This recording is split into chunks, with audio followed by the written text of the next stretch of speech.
नमस्कार, news times के इस बुलेटिन में आपका स्वागत है। मैं हूं तृप्ति विश्वकर्मा। आइए नजर डालते हैं आज की हेडलाइंस पर। झारखंड सरकार के मंत्री और काली पूजा समिति के मुख्य संरक्षक मिथिलेश कुमार ठाकुर ने की बैठक। सादगीपूर्ण तरीके से काली पूजा मनाने का लिया गया निर्णय। समिति के सदस्य स्वर्गीय अशोक अग्रवाल को दी गई श्रद्धांजलि।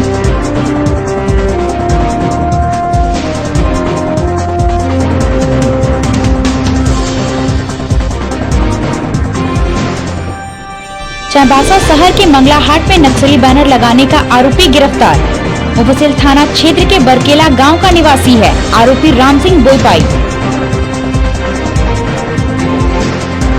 अनिश्चितकालीन धरने पर बैठे कैरा लागुरी के परिवार को मिला भारतीय जनता पार्टी का साथ। भाजपा के पूर्व प्रदेश अध्यक्ष लक्ष्मण गिलवा ने कहा, पीड़ित परिवार को न्याय मिलना चाहिए।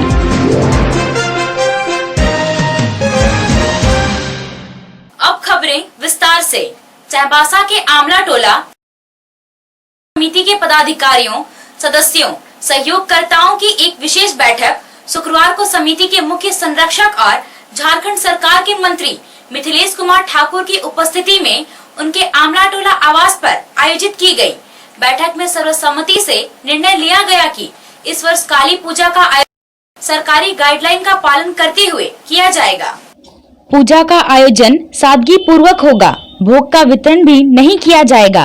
रविवार को दोपहर 12 बजे से पूर्व ही घट के साथ साथ सादगीपूर्ण एवं आडंबर रहित ढंग से प्रतिमा का विसर्जन कर दिया जाएगा। आमला टोला सार्वजनिक काली पूजा समिति के मुख्य संरक्षक और झारखंड सरकार के मंत्री मिथिलेश कुमार ठाकुर ने कहा कि काली पूजा में पूरी तरह सरकारी गाइडलाइन का पालन किया जाना चाहिए। दिल्ली आदि महानगरों में कोरोना के नए मामले काफी संख्या में आ रहे हैं।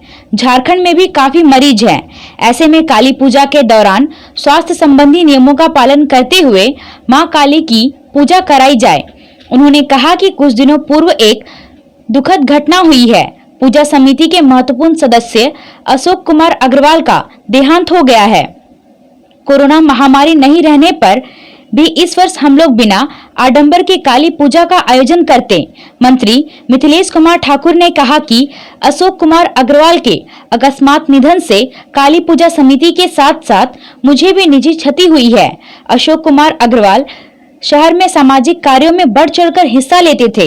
अशोक कुमार अग्रवाल के देहावसान के कुछ समय पूर्व उनके पिता मदन लाल अग्रवाल का निधन हुआ था।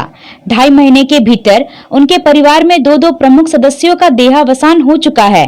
हम सभी ईश्वर से प्रार्थना करते हैं कि उनके परिवार को इस भीषण दुख को सहने की शक्ति प्रदान करेंगे। आमला टोला सार्वजनिक काली पूजा समिति शोक संतप्त परिवार के साथ हर घड़ी खड़ी रहेगी। बैठक के उपरांत आमला टोला सार्वजनिक काली पूजा समिति के सभी पदाधिकारियों, सदस्यों एवं गणमान्य लोगों ने अशोक कुमार अग्रवाल के चित्र पर माल्यार्पण किया तथा 2 मिनट का मौन रखकर श्रद्धांजलि अर्पित की।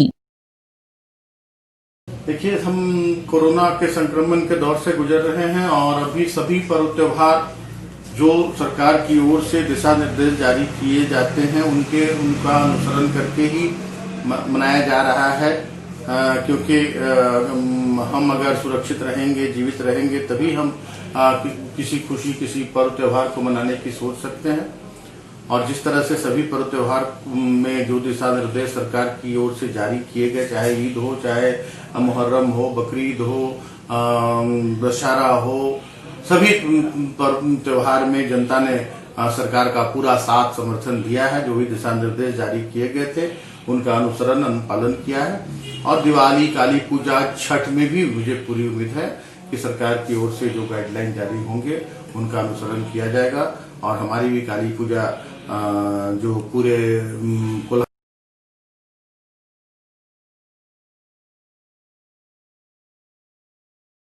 हमने भी इस बार सभी दिशा निर्देशों का पूरी तरह से अनुपालन करते हुए और इस काली पूजा को मनाने का निर्णय लिया।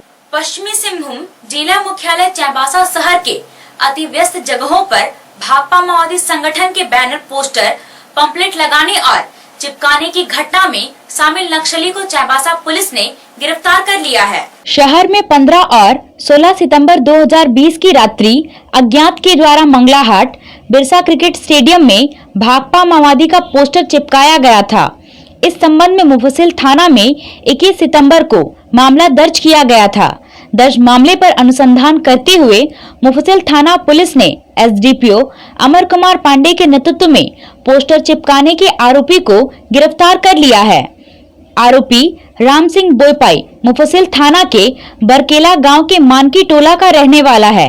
पुलिस के द्वारा पूछताछ किए जाने पर गिरफ्तार राम सिंह बोयपाई ने बताया कि उसने जुलाई माह में बरकेला वन विभाग परिसर में हुए विस्फोट और आगजनी लता रसिका में पुलिस को लक्षित कर सड़क विस्फोट किए जाने की घटना में संलिप्तता की बात स्वीकार की है। पुलिस ने गिरफ्तार आरोपी को न्यायिक हिरासत में भेज दिया। झारखंड राज्य प्रदूषण नियंत्रण परिषद ने झारखंड के कई जिलों में बढ़ते प्रदूषण के स्तर को देखते हुए हरित पटाखे की बिक्री किए जाने का आदेश जारी किया है।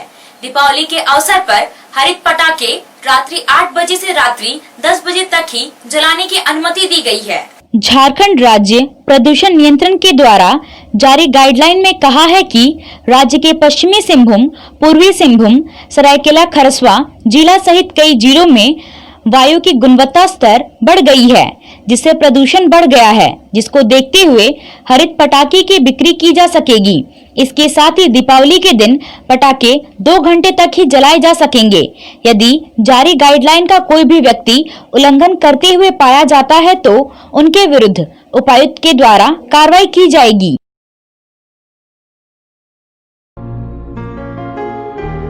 बालाजी नमकीन, सिलसिला स्वाद का एक नई पहचान के साथ चाईबासा शहर के लोगों की नमकीन आइटम की जरूरतों को पूरा कर रहा है बालाजी नमकीन। हानिकारक तेल और मिलावटी मसाले से बने नमकीन आइटम आपकी सेहत बिगाड़ते हैं, इसलिए बालाजी नमकीन शुद्ध तेल और घर में तैयार किए गए मसाले से बनाता है नमकीन आइटम। अपने खुद की किचन में तैयार होते हैं बालाजी नमकीन के सारे उत्पाद। बालाजी में नमकीन आइटम के अलावा शुद्ध देसी घी से बने लड्डू और काजू बर्फी भी उपलब्ध है। मिक्सचर, गठिया, पेठा, पापड़ी, मसाला सुहाली, मिनी कचौरी, मिनी समोसा, रोस्टेड काजू सहित तमाम तरह के आइटम उपलब्ध हैं। सुबह नाश्ते में कचौरी, जलेबी और शाम को समोसा भी तैयार किया जाता है। तो आप भी अपने सेहत का ख्याल रखिए और कोट रोड स्थित बालाजी नमकीन जरूर आइए।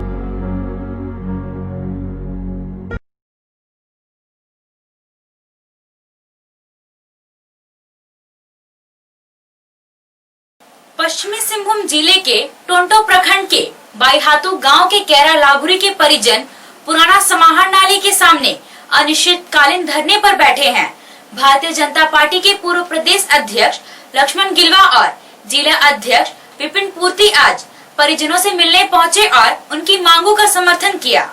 लक्ष्मण गिलवा ने कहा कि पीड़ित परिवार को न्याय मिलना चाहिए। भारतीय जनता पार्टी उनके साथ खड़ी है।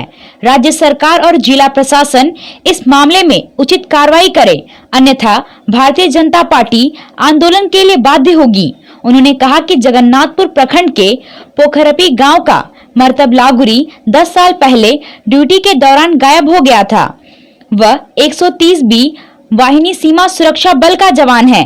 आज तक उसका कोई सुराग नहीं मिल पाया है। उनकी पत्नी जसवंती लागुरी और 5 बच्चे कार्रवाई की मांग को लेकर आंदोलन कर रहे हैं।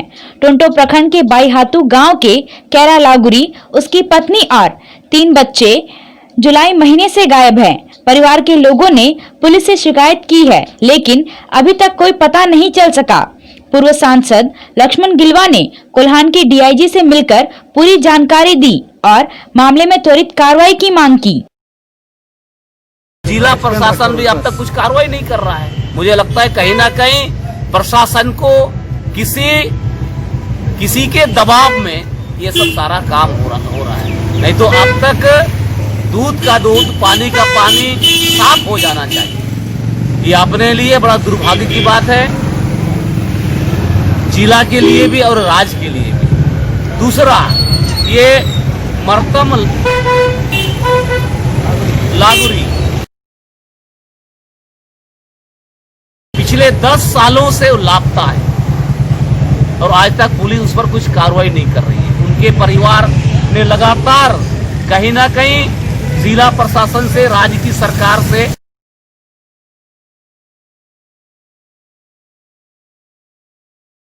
लागुरी को खोज पाने में आज भी असफल रहा है। उसके परिवार को आज शंका है कि कहीं उसका दादा, उसका बाप, उसका परिवार श्री मरतम लागुरी को कहीं हत्या तो नहीं कर दी गई है। लेकिन कुछ भी हो, जिन्होंने इस तरह की घटना को अंजाम दिया है, ऐसे अपराधियों पर उचित कार्रवाई होनी चाहिए और फिर कठोर से कठोर सजा मिलनी चाहिए। और जहां कहीं भी है, परिवार को तो कम से कम यह बताना चाहिए कि भाई जिंदा है, नहीं है, कार्रवाई कर रहे हैं। इसका भी कोई आश्वासन आज तक नहीं मिला है, जो राज्य के लिए और जिला के लिए भी बड़ा दुर्भाग्य की बात है और शर्म की बात है। खाना देने को लेकर हुए विवाद में पति ने कुल्हाड़ी से मारकर पत्नी की हत्या कर दी। मामला पश्चिमी सिंहभूम जिले के टोंटो थाना क्षेत्र के बाईहातू गांव के रोवादेरी टोला। पुलिस ने बताया कि गुरुवार की शाम करीब 3:45 बजे खाना देने को लेकर पति पत्नी में विवाद हुआ, जिसके बाद पति रघुनाथ सिंकू ने कुल्हाड़ी से मारकर अपनी पत्नी मोती सिंकू की हत्या कर दी। घटना की जानकारी मिलने के बाद पुलिस की टीम मौके पर पहुंची और शव को कब्जे में लेकर पोस्टमार्टम के लिए भेजा गया। पुलिस ने आरोपी पति को गिरफ्तार कर आज न्यायिक हिरासत में भेज दिया। बाल पत्रकारों ने आज मुख्यमंत्री हेमंत सोरेन से मुलाकात की। बाल पत्रकारों के कार्यों से मुख्यमंत्री काफी प्रभावित हुए। उन्होंने कहा कि बाल पत्रकार की परिकल्पना अच्छी है, इनके सामने कई चुनौतियां हैं, जिन्हें आसान बनाने के लिए हमें मिलकर प्रयास करना होगा। बाल पत्रकार क्या है, पहले इनके बारे में जान लीजिए। यूनिसेफ के द्वारा झारखंड में 2009 से बाल पत्रकार कार्यक्रम संचालित किया जा रहा है। इस वर्ष राशि के 5 प्रखंडों के 550 से अधिक बाल पत्रकारों को बाल अधिकारों के बारे में जानकारी देने के साथ अन्य तरह के प्रशिक्षण दिए गए हैं। यह बच्चे पोषण, स्वास्थ्य, बाल विवाह, बाल श्रम, शिक्षा आदि को लेकर समाज में जागरूकता फैला रहे हैं। कोरोना संक्रमण के दौरान भी कई बच्चों ने आगे बढ़कर लोगों की मदद की और महामारी के बारे में लोगों को जागरूक किया। अब तक 20,000 से अधिक बच्चे बाल पत्रकार कार्यक्रम से जुड़ चुके हैं। बाल पत्रकारों से मुलाकात के दौरान मुख्यमंत्री ने कहा कि लॉकडाउन में लोगों के साथ साथ बच्चों को भी समस्याओं का सामना करना पड़ रहा है। इन समस्याओं के समाधान के लिए लगातार चिंतन हो रहा है। बच्चों के पाठ्यक्रम में कटौती की गई है, समय बदल रहा है। अब शिक्षा का महत्व है, इसलिए गुणवत्तापूर्ण शिक्षा से बच्चे आच्छादित हो, इस दिशा में सरकार कार्य कर रही है। मुख्यमंत्री ने कहा कि झारखंड की बेटियों की शिक्षा को लेकर सरकार संवेदनशील है। अगर एक बेटी शिक्षित होती है तो आने वाली पीढ़ी भी स्वाभाविक रूप से सशक्त होगी। उन्होंने कहा कि बच्चों को शिक्षा के साथ साथ हुनरमंद बनाने की कार्य योजना पर भी काम हो रहा है, ताकि उन्हें रोजगार तलाशने में सहूलियत हो। हम तो चाहेंगे कि बाल पत्रकार के कुछ आप लोग यूनिसेफ के तरफ से कुछ ऐसे चीज़ों पर जो हमारे बच्चों ने बताया कि बाल मजदूरी नहीं होनी चाहिए, बाल विवाह नहीं होनी चाहिए, और भी ऐसे कई चीज़ें हैं जिनको बच्चों के साथ साथ उनके माता पिता तक हम इसकी जानकारी दें। इसके लिए हमें बच्चों के स्कूली शिक्षा में जो पुस्तकें हैं उनमें से कहीं कहीं पन्नों के अंदर हमें ऐसे कानूनों के बारे में कुछ पन्ने जोड़ने भी चाहिए, ताकि वो जब बच्चा स्कूल से घर किताबें लेके जाए तो उनके माता पिता की भी नज़रें उन किताबों पर पड़े। ताकि वो भी देखे कि ये इस तरीके की चीजें हैं। कोविड-19 संक्रमण और उसके कारण लगे लॉकडाउन की वजह से गरीब परिवारों की आर्थिक स्थिति चरमरा गई है। गरीब परिवार के बच्चे भी दीपावली का पर्व उत्साह के साथ मना सके, इसके लिए डीएल फाउंडेशन की ओर से बच्चों के बीच फुलझड़ी का वितरण किया गया। डीएल फाउंडेशन की ओर से शहर के गरीब परिवारों के बीच फुलझड़ी का वितरण किया गया ताकि वह भी दीपावली का पर्व खुशी के साथ मना सके। फाउंडेशन के सचिव विशाल गोप ने कहा कि लॉकडाउन के कारण गरीब परिवारों की आर्थिक स्थिति डामाडोल हो गई है, ऐसे में उन्हें सहयोग की जरूरत है। इसी बात को ध्यान में रखते हुए आज इन बच्चों के बीच फुलझड़ी का वितरण किया जा रहा है ताकि वह भी खुशियां मना सके। जी, आज हम लोग का डीएल फाउंडेशन की ओर से इस दिवाली के शुभ अवसर पर बच्चों के साथ मतलब मिलकर खुशियां बांटने के लिए हम लोग आज छुरछुरी जो है जो रात में जलाते हैं उनको हम लोग डिस्ट्रीब्यूट कर रहे हैं। लॉकडाउन के वजह से गरीब तबके के घरों में बहुत सा समस्या होने के वजह से ज़्यादा कुछ खुशियां नहीं मना पाने के कारण हम लोग से जितना हो पा रहा है यथासंभव हम लोग जा करके बच्चों के साथ खुशियां मिल के बांटने के लिए बच्चों को हम लोग छुरछुरी हम लोग डिस्ट्रीब्यूशन कर रहे हैं। झारखंड सरकार ने वन क्षेत्र में रहने वाले लोगों को वनाधिकार पट्टा का हक दिए जाने को पहली प्राथमिकता में रखा है। सरकार की इस प्राथमिकता को अमली जामा पहनाने के लिए जिला प्रशासन ने पहल शुरू कर दी है। पश्चिमी सिंहभूम के उपायुक्त अरवा राजकमल ने कहा कि झारखंड सरकार की प्राथमिकता है कि वैसे सभी लाभुक जो वनाधिकार पट्टा पाने का अर्हता रखते हैं, चाहे वह आदिवासी समुदाय या किसी अन्य समुदाय से हो, उन सभी को विशेष शिविर के माध्यम से वनाधिकार पट्टा दिया जाएगा। इसके लिए उन्होंने सभी जनप्रतिनिधि मानकी मुंडा को 13 दिसंबर 2005 से पहले रहने वाले जिन्हें वनाधिकार पट्टा नहीं मिला है, उन सभी को चिन्हित करने में सहयोग करने की अपील की है।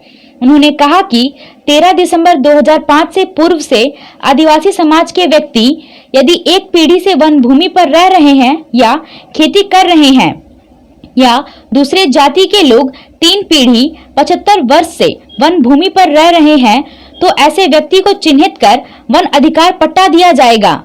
उपायुक्त ने कहा कि झारखंड के पश्चिमी सिंहभूम जिला में सबसे अधिक वनाधिकार पट्टा दिया गया है। उन्होंने कहा कि वनाधिकार पट्टा सामुदायिक स्तर पर भी दिया जा सकता है। उपायुक्त ने कहा कि 28 नवंबर तक संबंधित प्रतिवेदन अपने अपने अनुमंडल कार्यालय में जमा कर सकते हैं। वनाधिकार पट्टा दिए जाने को लेकर 2 दिसंबर को एक बैठक होगी जिसमें सभी मामलों का निष्पादन होगा। राज्य सरकार की प्राथमिकता है जितने भी वनाधिकार पट्टा के लिए जो एलिजिबल व्यक्ति हैं, चाहे वो आदिवासी के भाई बहन हो या कोई अन्य जाति के भी व्यक्ति हो, उनको एक स्पेशल ड्राइव के माध्यम से चिन्हित करते हुए सभी को वनाधिकार पट्टा दिया जाए। तो इस संबंध में मैं इस जिला के भी सभी जनप्रतिनिधिगण, मानकी मुंडागण, सभी से मैं अनुरोध करूंगा कि क्षेत्र में वैसे लोग जो छूटे हुए व्यक्ति जिनको वनाधिकार पट्टा का लाभ नहीं मिला है, यानी 13 दिसंबर 2005 के पूर्व से यदि आदिवासी समुदाय के व्यक्ति अगर हैं तो एक जनरेशन से अगर किसी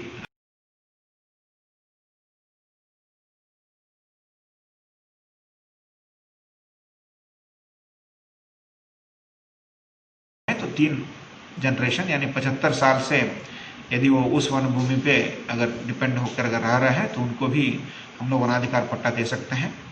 संख्या के हिसाब से पूरे राज्य में सबसे ज़्यादा पश्चिमी सिंहभूम जिला में ही पट्टा वनाधिकार पट्टा दिया गया था और अभी भी मैं मानता हूं कि कई सारे आदिवासी भाई बहन होंगे जो उसको जानकारी के अभाव में अभी वनाधिकार पट्टा के लिए वो अप्लाई नहीं कर पाए। तो कृपया ये डेट याद रख ले, 13 दिसंबर 2005, इसके पूर्व में आपका कब्जा होना चाहिए। यदि इसके बाद आपका कब्जा है तो आप इसका लाभ जरूर ले नहीं सकते हैं। और इतना ही नहीं, केवल इंडिविजुअल पट्टा नहीं, व्यक्तिगत पट्टा नहीं, कम्युनिटी को भी हम लोग पट्टा दे सकते हैं। चाहे जंगल में जंगल के संबंध जो उपज, जो वहाँ के जो उपज होता है उसका उठाने के लिए हो, पेस्टोरल राइट्स यानी जो गोचर भूमि के रूप में जो यूज़ किया जा रहा है, अपना पशु को वहाँ चढ़ाते हैं, जंगल में बेचते हैं, उसको भी एक राइट्स रहता है। तो इसीलिए पेस्टोरल राइट्स आने जाने का राइट्स और फॉरेस्ट को मैनेज करने का राइट्स और फॉरेस्ट का जो प्रोड्यूस होता है उसको लीगली बेचने के लिए, उसको यूज करने के लिए, कंज्यूम करने के लिए भी राइट्स दिया जा सकता है। आइए एक बार फिर रुख करते हैं आज की हेडलाइंस पर। झारखंड सरकार के मंत्री और काली पूजा समिति के मुख्य संरक्षक मिथिलेश कुमार ठाकुर ने की बैठक। सादगीपूर्ण तरीके से काली पूजा मनाने का लिया गया निर्णय। समिति के सदस्य स्वर्गीय अशोक अग्रवाल को दी गई श्रद्धांजलि।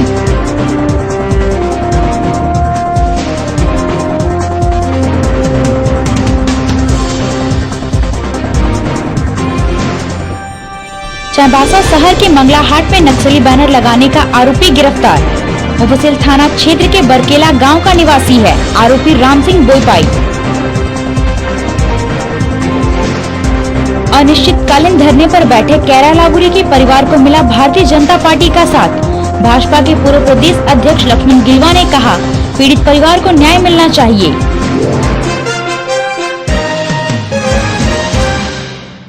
आज के लिए बस इतना ही। कुछ और खबरों के साथ हम फिर हाजिर होंगे। तब तक न्यूज टाइम्स की पूरी टीम को दीजिए इजाजत। नमस्कार।